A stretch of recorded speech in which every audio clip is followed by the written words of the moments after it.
I'm just cooking some bacon, and I'm going to make today a Bolognese, a Italian heritage classic. And it's going to take a little while, but we have all our ingredients ready, so let's do it.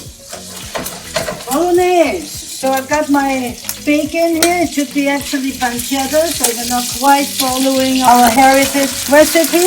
I'm now going to put some onions, celery, and carrots. It's called a mirepoix. So that's what we're going to put in here now, and just slowly sauteing that.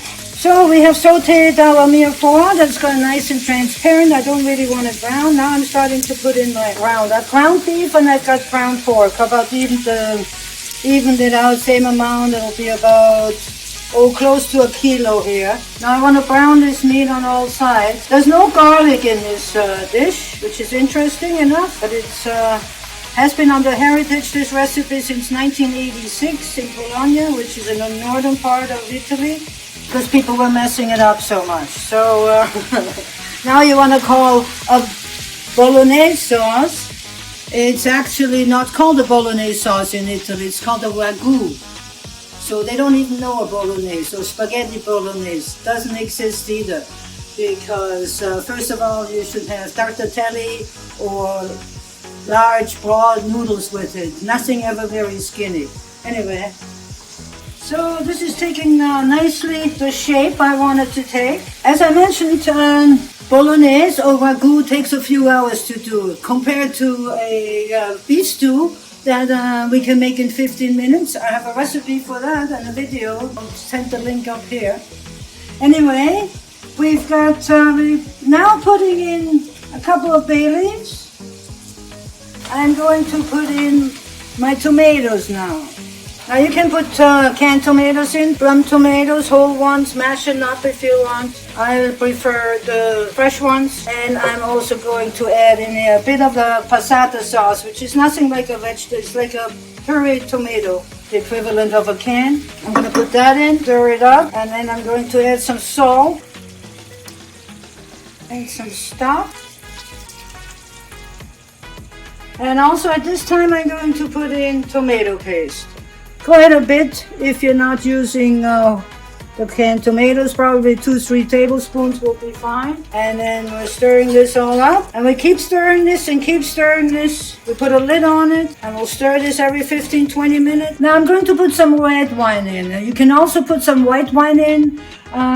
It's the same thing, whatever you have on hand, but make sure it's a wine that you're able to drink. Anyway, we're going to start boiling this up. If this video resonates with you, I would really appreciate a like, a share, comment, but most of all, subscribe.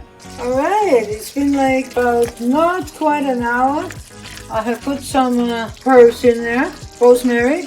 And look how beautiful this sauce already is. What we're trying to accomplish is that when I go like this, it shouldn't run together. It's got to just sort of stop. Then we have the right consistency. Anyway, what I'm going to add into now is nutmeg. Nutmeg is sort of a northern Italy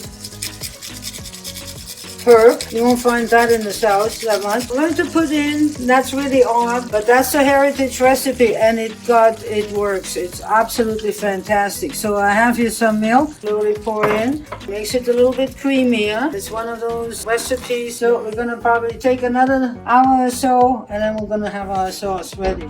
So it's been about 3 hours. See when I part this? This is just beautiful because it runs together very, very slowly. This is absolutely the perfect consistency that I would like to have. You can get it thicker, you can get it thinner, but it's perfect. Bolognese sauce or Ragu, it doesn't matter what you like to call it. It's still the same thing. It's an incredible, delicious sauce. It's your base for lasagna, your base for chili. It's you can substitute the meat with lentils or soybeans, tofu, and same thing, except you don't cook it that long. As the more you cook it, the better it gets.